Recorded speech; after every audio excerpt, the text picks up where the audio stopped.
नमस्कार दोस्तों, कैसे हैं आप लोग। लक्ष्मीकांत की 6th एडिशन की किताब में आपका स्वागत है। पार्ट 86 है। यहाँ पे हम लोग बात करेंगे appointment of the prime minister of India, oath of the prime minister of India, term of the prime minister of India, salary of the prime minister of India और इसके साथ साथ powers and functions of the prime minister of India को भी हम लोग इस video में शुरू कर देंगे, जिसमें हम लोग बात करेंगे कि काउंसिल ऑफ मिनिस्टर्स के रिस्पेक्ट में जिसको प्राइम मिनिस्टर लीड करते हैं, प्राइम मिनिस्टर की पावर्स क्या क्या हैं। तो यार सारी चीज़ें मैं आपको बताऊंगा दोस्तों इस वीडियो में। आगे बढ़ने से पहले इस किताब को जरूर खरीद लीजिए मेरे साथ पढ़ने के लिए। वीडियो पे लाइक का बटन बिल्कुल दबा दें, बिना आगे लाइक का बटन दबाए आगे ना बढ़े। चैनल को सब्सक्राइब कर लीजिए अगर आपने अब तक सब्सक्राइब नहीं किया है। मेरे द्वारा बनाई गई और वीडियोस को देखने के लिए आप चैनल के मेंबर बन सकते हैं। तब देखिए, स्कीम ऑफ पार्लियामेंट्री सिस्टम में जो हमारे कॉन्स्टिट्यूशन में दी गई, चूंकि हमारा जो डेमोक्रेसी है that is based on parliamentary system of government. यहाँ पे जो हमारे प्रेसिडेंट साहब हैं वो एक नॉमिनल एग्जीक्यूटिव अथॉरिटी है, जिसको आप कहते हो डी ज्योर एग्जीक्यूटिव। प्रेसिडेंट में कंप्लीट करा चुका हूँ, वाइस प्रेसिडेंट में मैं कंप्लीट करा चुका हूँ। इससे पहले आपने देख ली होंगी वीडियोस, नहीं देखी तो जाके देख लीजिए। और जो प्राइम मिनिस्टर है हमारे, he is the real executive authority, जिसको आप बोलते हो डी फैक्टो एग्जीक्यूटिव। कुल मिला के प्राइम मिनिस्टर के हाथ में होती है रियल पावर। आप कह सकते हो कि रियल पावर को overall council of ministers exercise करते हैं और काउंसिल ऑफ मिनिस्टर्स को हेड कौन करता है? पीएम। तो जो हमारे प्रेसिडेंट हैं, he is the head of the state, और जो प्राइम मिनिस्टर हैं वो है हेड ऑफ द गवर्नमेंट। अब आप समझिए, गवर्नमेंट वो एंटिटी है जो सब कुछ करती है, जो पॉलिसीज को एग्जीक्यूट करती है, जो लेजिस्लेशन को इंट्रोड्यूस करती है और बाद में लेजिस्लेचर से पास करवाती है। तभी तो आप यूएसए को क्या बोलते हो? प्रेसिडेंशियल फॉर्म ऑफ गवर्नमेंट, क्योंकि वहां पे जो गवर्नमेंट चला रहा है वो प्रेसिडेंट है, बट इंडिया में पार्लियामेंट्री फॉर्म ऑफ गवर्नमेंट है। यहाँ पे जो गवर्नमेंट चला रहा है वो कौन है? Council of ministers headed by prime minister. तो ताकत किसके हाथ में आ गई? Council of ministers headed by prime minister. और इसमें प्राइम मिनिस्टर के पास ज्यादा ताकत है, तो ये हो गए आपके डी फैक्टो एग्जीक्यूटिव, और प्राइम मिनिस्टर हो गए आपके डी ज्योर एग्जीक्यूटिव, नाम भर के एग्जीक्यूटिव। ओके, चलिए अब हम बात करते हैं appointment of the prime minister. देखिए, appointment of the prime minister important है। कॉन्स्टिट्यूशन में प्राइम मिनिस्टर के सिलेक्शन का और ना ही प्राइम मिनिस्टर के अपॉइंटमेंट का कोई एक प्रॉपर प्रोसीजर दे रखा है, क्योंकि प्राइम मिनिस्टर का जो अपॉइंटमेंट है that is totally based on the convention of the parliamentary system of government. कोई अलग से प्रोसीजर नहीं दिया है। जैसे कि वाइस प्रेसिडेंट को कैसे चुना जाएगा, संविधान में लिखा है। प्रेसिडेंट को कैसे चुना जाएगा, संविधान में लिखा है। लेकिन हमारे प्राइम मिनिस्टर को कैसे चुना जाएगा ये संविधान में नहीं लिखा है। अभी यहाँ पे एक इंपॉर्टेंट आर्टिकल निकल के आता है, जो कि है article 75 of the Indian constitution. Article 75 of the Indian constitution क्या बोलता है? ये सिर्फ ये बोलता है कि prime minister will be appointed by the president. तो भले ही आर्टिकल 75 में लिखा है कि prime minister will be appointed by the president, इसका मतलब ये नहीं है कि प्रेसिडेंट किसी को भी प्राइम मिनिस्टर अपॉइंट कर सकता है।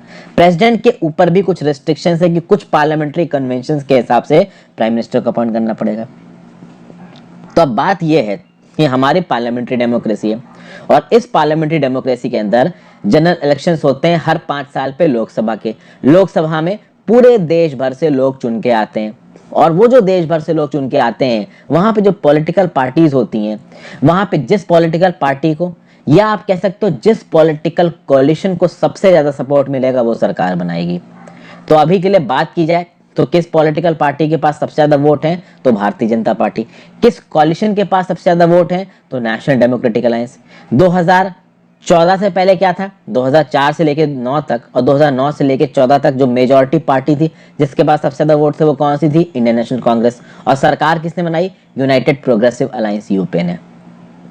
तो पॉलिटिकल पार्टी और पॉलिटिकल कोalition, तो यूनाइटेड प्रोग्रेसिव अलायंस में कांग्रेस तो होगी, कांग्रेस के समर्थक होंगे। उसी तरीके से नेशनल डेमोक्रेटिक अलायंस में बीजेपी तो होगी, बीजेपी सपोर्टर्स होंगे। तो लोकसभा में जो पार्टी मेजॉरिटी में निकल के आएगी, उस पार्टी का जो लीडर है, उस लीडर को प्राइम मिनिस्टर अपॉइंट कौन करेंगे? हमारे प्रेसिडेंट। ठीक है, तो लोकसभा में जो सबसे बड़ी पार्टी है, उस पार्टी का जो लीडर है वो बनेगा प्राइम मिनिस्टर, उसको अपॉइंट करना है प्रेसिडेंट को प्राइम मिनिस्टर। तो अब समझ ले, इफेक्टिवली यहाँ पे प्रेसिडेंट के पास कोई भी ताकत नहीं। नाम के लिए आर्टिकल 75 में लिखा है कि president will appoint the prime minister, but actual में प्रेसिडेंट के पास कुछ ताकत नहीं है। प्रेसिडेंट को लोकसभा में अगर प्राइम मिनिस्टर को अपॉइंट करना है तो प्रेसिडेंट किसी को भी प्राइम मिनिस्टर अपॉइंट नहीं कर सकता। प्रेसिडेंट उस पॉलिटिकल पार्टी के लीडर को अपॉइंट करेगा जिस पॉलिटिकल पार्टी ने सबसे ज्यादा सीटें कैटर की हैं लोकसभा में। एक बात, अब मान लीजिए एक कंडीशन यहाँ पे ये बनती है कि भाई किसी भी पॉलिटिकल पार्टी के पास लोकसभा में क्लियर मेजॉरिटी नहीं है, उस केस में प्रेसिडेंट क्या करेगा? जब एक पॉलिटिकल पार्टी की क्लियर मेजॉरिटी है तो वो पॉलिटिकल पार्टी का लीडर प्राइम मिनिस्टर बन जाएगा, नो डाउट। बट अगर किसी पॉलिटिकल पार्टी के पास मेजॉरिटी ना हो तो वहां पे प्रेसिडेंट के पास एक छोटा मोटा सा पर्सनल डिस्क्रिप्शन आता है। वहां पे प्रेसिडेंट क्या बोलेगा कि भैया वो किसी एक को प्राइम मिनिस्टर अपॉइंट करेगा और प्राइम मिनिस्टर अपॉइंट करने के बाद उस प्राइम मिनिस्टर से बोलेगा कि 1 महीने के अंदर आप कॉन्फिडेंस प्रूव करिए on the floor of the house. तो देखिए यहाँ पे क्या लिखा हुआ है, when no party has a clear majority in Lok Sabha the president may exercise his personal description in the selection and appointment of prime minister. Okay, तो यहाँ पे कहा तो जा रहा है कि जो प्रेसिडेंट है वो अपने पर्सनल डिस्क्रिप्शन का इस्तेमाल करके प्राइम मिनिस्टर को अपॉइंट कर रहा है, बट ये जो पर्सनल डिस्क्रिप्शन है ये भी सिचुएशनल है। होता ये है कि जो सबसे बड़ी, अब देखिए किसी भी पॉलिटिकल पार्टी के पास मेजॉरिटी नहीं है, बट फिर भी जो सबसे बड़ी पॉलिटिकल पार्टी है या जो सबसे बड़ा कोalition बनता नजर आ रहा है लोकसभा में, उसके लीडर को प्राइम मिनिस्टर अपॉइंट कर देगा प्रेसिडेंट। समझ गए दोस्तों? तो अब देखिए कोई एक पॉलिटिकल पार्टी मेजॉरिटी में है लोकसभा में तो उसके लीडर को प्राइम मिनिस्टर अपॉइंट कर दिया, चलिए ठीक है। कोई एक प्रॉपर पॉलिटिकल पार्टी मेजॉरिटी में नहीं दिख रही है लोकसभा में, तो उस केस में प्रेसिडेंट क्या करेगा कि प्रेसिडेंट अपनी स्वेच्छा के हिसाब से जो उसको लगेगा कि हाँ भाई ये पॉलिटिकल सबसे बड़ी है, इसका लीडर सरकार बना सकता है, या फिर ये पॉलिटिकल कोalition सबसे बड़ी है, इसका लीडर सरकार बना सकता है। क्योंकि आप देखोगे जब 2009 में इलेक्शंस हुए थे ना, तो इंडियन नेशनल कांग्रेस के पास कंप्लीट मेजॉरिटी नहीं आई थी। इंडियन नेशनल कांग्रेस सबसे बड़ी पार्टी थी, बट जितनी सीटें इंडियन नेशनल कांग्रेस ने जीती थी उसके दम पे वो अकेले सरकार नहीं बना सकते थे, तो एक कोalition बना जिसको बोला गया यूपीए। ओके, तो उस केस में प्रेसिडेंट ने क्या किया कि मनमोहन सिंह जी को प्राइम मिनिस्टर अपॉइंट कर दिया और मनमोहन सिंह जी से बोला कि आप फ्लोर ऑफ द हाउस पे अपने सपोर्ट को प्रूव करिए। तो यहां पे भी आप देखो तो प्रॉपर डिस्क्रिप्शन नहीं है प्रेसिडेंट के पास। तो देखिए यहाँ पे क्या हो रहा है, there is also one more situation when the president may have to exercise his individual judgment in the selection and appointment of the prime minister, that is when the prime minister in the office suddenly dies and there is no obvious successor। चलिए मैं थोड़ा सा आगे चला गया हूँ, ठीक है, इसको मैं थोड़ी देर में आता हूँ। जो मैं बता रहा था वो आपको बताता हूँ कि देखिए मान लीजिए किसी पर्टिकुलर पार्टी के पास क्लियर मेजॉरिटी नहीं है, तो उस केस में भी प्रेसिडेंट से एक्सपेक्ट किया जाएगा कि जितनी भी पॉलिटिकल पार्टीज के मेंबर्स इलेक्ट होके आए हैं लोकसभा में, उसमें जो सबसे बड़ी पॉलिटिकल पार्टी है तो आप उसके लीडर को बोलो कि भैया प्राइम मिनिस्टर बनो और at the floor of the house अपनी मेजॉरिटी को प्रूव करो, या फिर उस लोकसभा के अंदर जो सबसे बड़ा पॉलिटिकल कोalition बनता नजर आ रहा है उसका जो लीडर है उसको आप the floor of the house पे बुलाओ और उससे बोलो कि अपनी मेजॉरिटी को प्रूव करो। तो ये है सीन दोस्तों। जिसको भी प्राइम मिनिस्टर अपॉइंट करेगा प्रेसिडेंट, उस प्राइम मिनिस्टर को 1 महीने के अंदर अंदर हाउस का वोट ऑफ कॉन्फिडेंस चाहिए। अब देखिए बीजेपी इस बार इलेक्ट होके आई, अभी बीजेपी की भैया 543 में से 282 से ज्यादा तो ऐसे ही सीटें थी, तो बीजेपी तो सबसे बड़ी पार्टी थी, तो उसके जो लीडर थे प्रधानमंत्री मोदी जी, वो प्रधानमंत्री बन गए नरेंद्र मोदी जी। लेकिन अभी कोई एक ऐसा प्राइम मिनिस्टर आप अपॉइंट कर रहे हो जिसकी पार्टी के पास क्लियर मेजॉरिटी नहीं है, तो उसको प्रेसिडेंट बोलेगा भाई फ्लोर ऑफ द हाउस पे आओ, वोटिंग डाली जाएगी, आपकी प्राइम मिनिस्टरशिप को majority of the house support कर रहा है नहीं कर रहा है, ये बहुत ज्यादा जरूरी है। ठीक है, अब इस तरीके के डिस्कशन को क्या पहले इस्तेमाल किया गया है? बिल्कुल इस्तेमाल किया गया है। 1979 में नीलम संजीवा रेड्डी जी थे प्रेसिडेंट, उन्होंने एक कोalition लीडर थे चरण सिंह जी को प्राइम मिनिस्टर अपॉइंट कर दिया। क्योंकि जनता पार्टी जी की जो गवर्नमेंट थी, जनता पार्टी की गवर्नमेंट थी ना जो मोरारजी देसाई के अंदर, वो जनता पार्टी की गवर्नमेंट गिर गई। आपको पता है 1975 से लेके 1977 तक इमरजेंसी रही। 1977 में जनता पार्टी गवर्नमेंट आई अंदर मोरारजी देसाई, 1979 में वो गवर्नमेंट गिर गई और कोalition लीडर चरण सिंह प्राइम मिनिस्टर बने। तो यहाँ पे चरण सिंह को प्राइम मिनिस्टर किसने अपॉइंट किया? नीलम संजीवा रेड्डी जी ने, जो कि प्रेसिडेंट थे। हालांकि नीलम संजीवा रेड्डी जी ने बोला कि अगर आपको प्राइम मिनिस्टर बने रहना है तो 1 महीने के अंदर आप पूरे हाउस का कॉन्फिडेंस लीजिए। ओके, तो ये तो एक सिचुएशन हो गई जहां पे प्रेसिडेंट अपने डिस्क्रिप्शन को एक्सरसाइज कर सकता है। हालांकि ये डिस्क्रिप्शन भी बहुत लिमिटेड डिस्क्रिप्शन है, क्योंकि प्रॉपर कॉन्स्टिट्यूशनल कन्वेंशन है जिनके हिसाब से प्रेसिडेंट को डिसीजन लेना है। अब कभी ना कभी ऐसा भी हुआ है कि कॉन्स्टिट्यूशनल कन्वेंशन को फॉलो नहीं किया गया, पार्लियामेंट्री कन्वेंशन को फॉलो, कॉन्स्टिट्यूशनल कन्वेंशन बोल गया मैं गलती से, सॉरी दोस्तों, पार्लियामेंट्री कन्वेंशन को नहीं फॉलो किया गया। और पार्लियामेंट्री कन्वेंशन पूरे दुनिया भर में होते हैं। जैसे कि मैं सिचुएशन बताता हूं कि मान लीजिए जो प्राइम मिनिस्टर है ऑफिस में, उनकी सडनली मृत्यु हो जाती है और कोई भी ऑब्वियस सक्सेसर नजर नहीं आ रहा है, तो उस समय पे किसको प्राइम मिनिस्टर अपॉइंट करना है, ये डिस्क्रिप्शन भी प्रेसिडेंट के पास आता है। ऑब्वियस सी बात है, जो रूलिंग पार्टी का रिप्रेजेंटेटिव होगा, वो पॉलिटिकल पार्टी लोकसभा में जिसके पास सबसे ज्यादा मेंबर्स हैं, उन्हीं में से किसी को प्राइम मिनिस्टर अपॉइंट करना पड़ेगा। और ऑब्वियस सी बात है, आप उस पर्सन को प्राइम मिनिस्टर अपॉइंट करोगे जिसको मेजोरिटी का सपोर्ट है। लेकिन फिर भी अगर प्राइम मिनिस्टर इन ऑफिस की मृत्यु हो जाती है, तो उसके बाद जो सक्सेसर है, अगर वो क्लियर नहीं है, तो वो अपॉइंट करने का जो डिस्क्रिप्शन आता है, वो आता है किसके पास? प्रेसिडेंट के पास। और ऐसा ही कुछ हुआ 1984 में, जब हमारी पूर्व प्रधानमंत्री इंदिरा गांधी जी का निधन हो गया, इनको मार दिया गया, इनके ही 2 बॉडीगार्ड्स ने इनको मार दिया। क्योंकि इंदिरा गांधी जी ने जो हरमिंदर साहब गोल्डन टेम्पल था अमृतसर का, वहां पे मिलिट्री एक्शन को ऑथोराइज कर दिया था। अंदर लोग बैठे हुए थे, आर्म्ड, एक तरीके का आर्म्ड रिबेलियन हो रखा था। इंदिरा गांधी जी ने ढावा बोल दिया, तो जो सिख की रिलीजियस भावना थी वो हर्ट हो गई थी। और आप देखोगे कि इंदिरा गांधी जी की जो 2 सिख बॉडीगार्ड्स थे, उन्होंने उनको गोली मार दी। अभी इंदिरा गांधी जी की मृत्यु हो गई, तो अब किसी ना किसी को तो प्राइम मिनिस्टर बनाना है। तो ज्ञानी जैल सिंह जी, पहले तो ज्ञानी जैल सिंह जी के सामने ये आइडिया आया कि प्रणब मुखर्जी जी को प्राइम मिनिस्टर बना दो। लेकिन ज्ञानी जैल सिंह जी ने किसको प्राइम मिनिस्टर बनाया? राजीव गांधी को प्राइम मिनिस्टर बनाया। अब यहां पे एक पार्लियामेंट्री प्रेसिडेंट है, और इस पार्लियामेंट्री प्रेसिडेंट को पहले फॉलो किया गया है। मैं बताता हूं कब फॉलो किया गया। जब जवाहरलाल नेहरू जी की मृत्यु हुई, जब वो प्राइम मिनिस्टर थे, और बाद में जब लाल बहादुर शास्त्री जी की मृत्यु हुई, जब वो प्राइम मिनिस्टर थे। दोनों केसेस में जब इनकी मृत्यु होगी, तो उस समय पे प्राइम मिनिस्टर किसको बनाया जाएगा? तो ये बोला गया कि भैया इस समय के लिए केयर टेकर प्राइम मिनिस्टर बना दो एक, और केयर टेकर प्राइम मिनिस्टर तब तक प्राइम मिनिस्टर का काम करेगा, और उस समय में जो भी आपकी लोकसभा में सबसे बड़ी पॉलिटिकल पार्टी है, वो अपना लीडर इलेक्ट कर लेगी, और प्रेसिडेंट फिर उसको प्राइम मिनिस्टर बना देगा। तो जब जवाहरलाल नेहरू जी की मृत्यु हुई, तो गुलजारी लाल नंदा जी को केयर टेकर प्राइम मिनिस्टर बनाया गया। जब लाल बहादुर शास्त्री जी की मृत्यु हुई, तो गुलजारी लाल नंदा जी को केयर टेकर प्राइम मिनिस्टर बनाया गया। लेकिन ये केयर टेकर प्राइम मिनिस्टर थे, बस इनको अपॉइंट कर दिया गया था pending the decision by the ruling party. Ruling party किसी एक मेंबर को अपने आप में से इलेक्ट करेगी और प्राइम मिनिस्टर बनाएगी।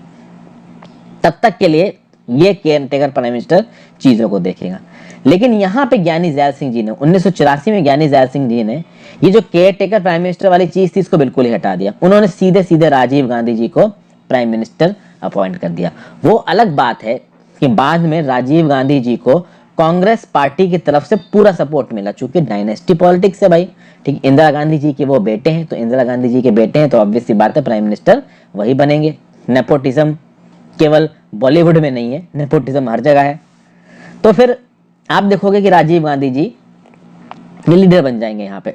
तो अब बात यहाँ पे ये है कि अगर मान लीजिए किसी इनकम्बेंट प्राइम मिनिस्टर की डेथ हो जाती है, उसके बाद जो भी रूलिंग पॉलिटिकल पार्टी है, वो रूलिंग पॉलिटिकल पार्टी अपने अंदर से जिस भी लीडर को इलेक्ट करेगी, वही प्राइम मिनिस्टर बनाया जाएगा। मैं आपको ऐसा इसलिए बता रहा हूं कि मान लीजिए ज्ञानी जैल सिंह जी ने राजीव गांधी जी को प्राइम मिनिस्टर बना दिया, और कांग्रेस की जो लीडरशिप थी वो किसी और पर्सन को अपना लीडर चुनती, तो फिर उस केस में राजीव गांधी जी को प्राइम मिनिस्टर की पोस्ट पर से हटना पड़ता और दूसरे लीडर को वहां बैठाते। तो मान लीजिए जो कांग्रेस के जो पार्टी थी, वो कांग्रेस पार्टी उस समय पर प्रणब मुखर्जी जी को अपना लीडर चुन लेती, तो फिर राजीव गांधी जी को प्राइम मिनिस्टर की पोस्ट छोड़नी पड़ जाती और प्रणब मुखर्जी जी को प्राइम मिनिस्टर की पोस्ट पर बैठाया जाता। बट चूंकि राजीव गांधी जी को प्राइम मिनिस्टर अपॉइंट कर दिया था, और राजीव गांधी जी को कांग्रेस के बाकी लोग भी प्राइम मिनिस्टर की पोस्ट के लिए बैठाने के लिए मान गए, तो राजीव गांधी जी प्राइम मिनिस्टर बन गए।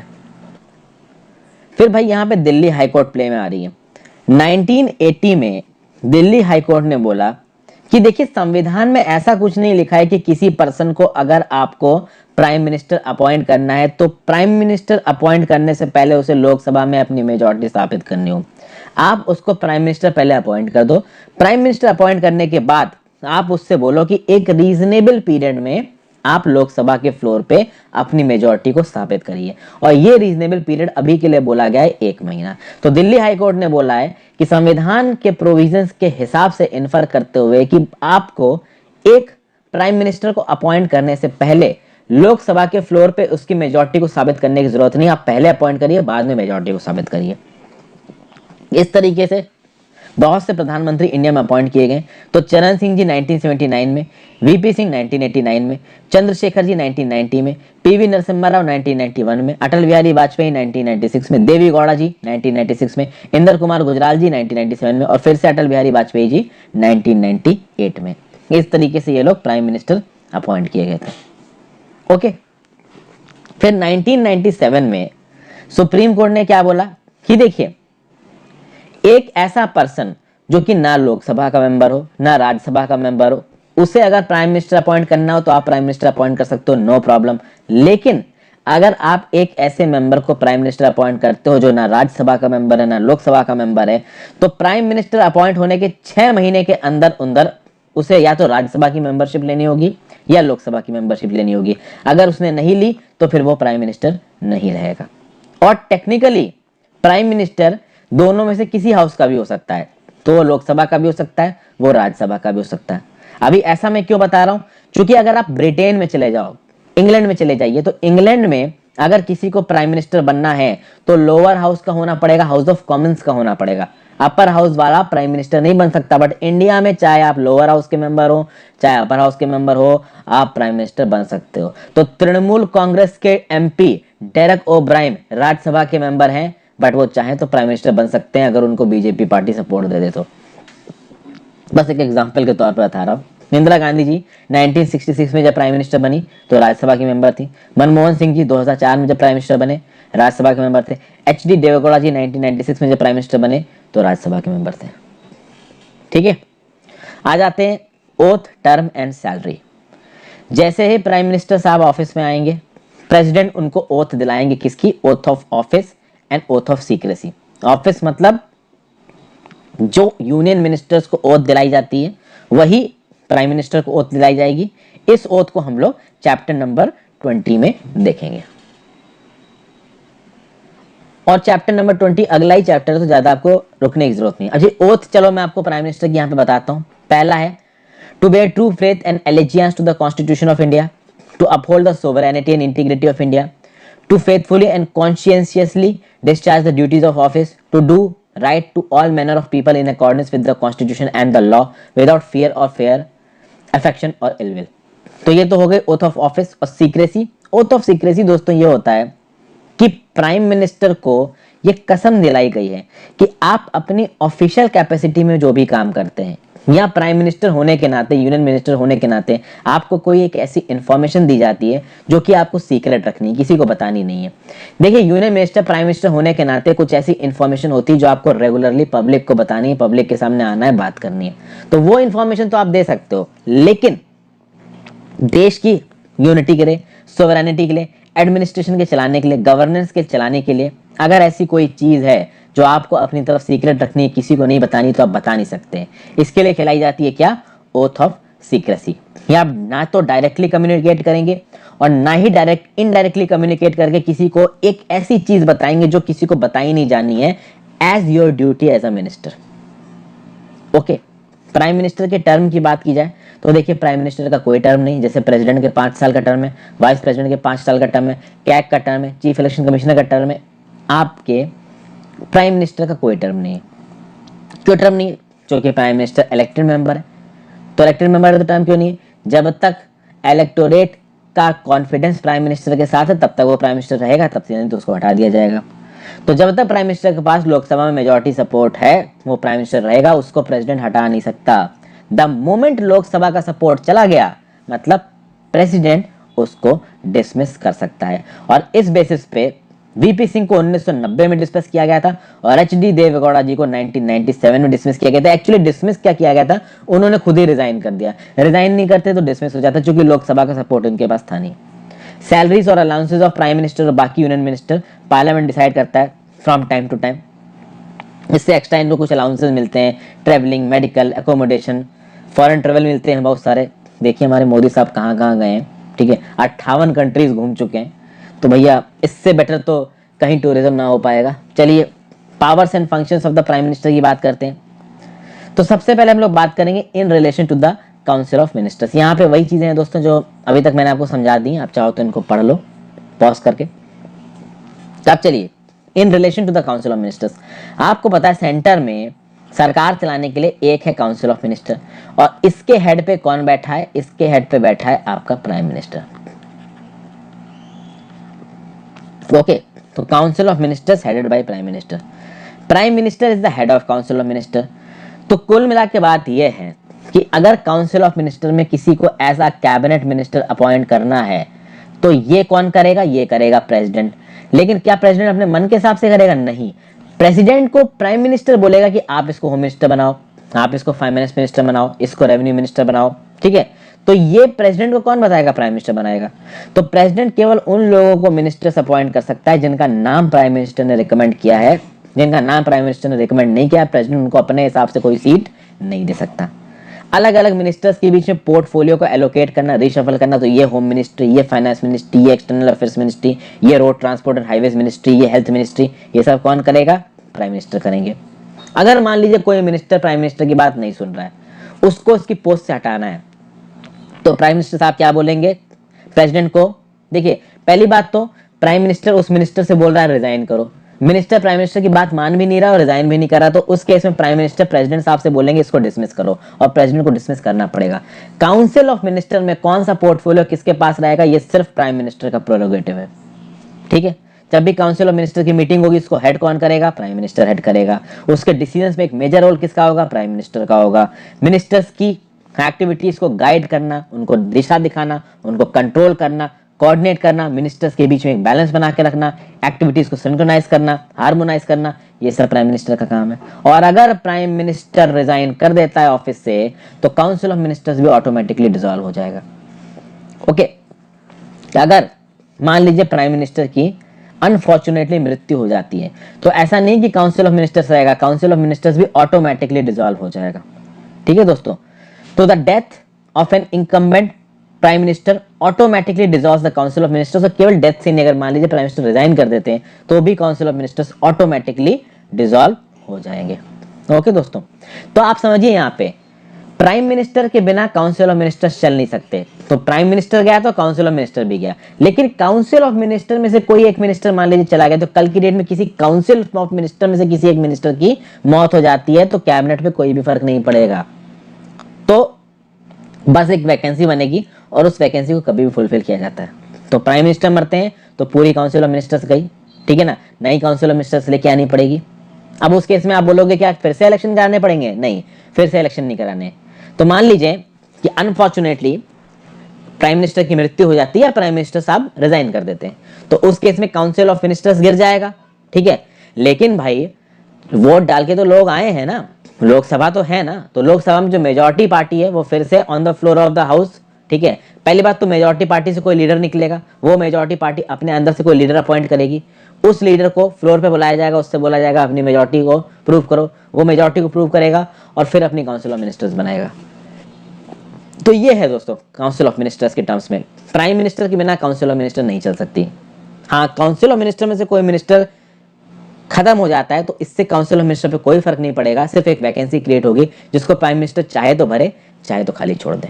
तो ये था दोस्तों पूरा एनालिसिस।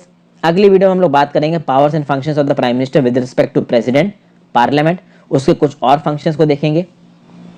फिर प्राइम मिनिस्टर का रोल के ऊपर जो टिप्पणी है अलग अलग ऑथर्स की, अलग अलग एक्सपर्ट्स की, उसको देखेंगे।